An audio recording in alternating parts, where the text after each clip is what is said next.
Hello and welcome to Nikolay's Statistics lessons, and today we are going to talk about set theory and about Venn diagrams. And here's the problem: shade in the set of the intersection of the circle C and complement union of the A and B.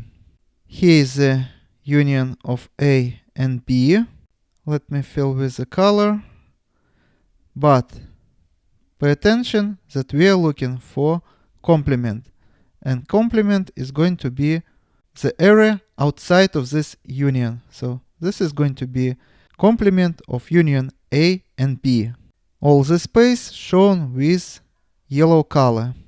Now let's move to this part, C. So here is a circle C. And now we have to show where these two pictures intersect.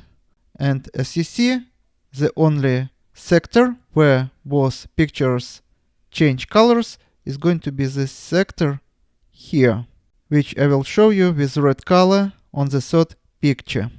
Let's say we have certain numbers here: 1, 2, 3, 4, 5, 6, 7, 8, 9, 10, 11, 12.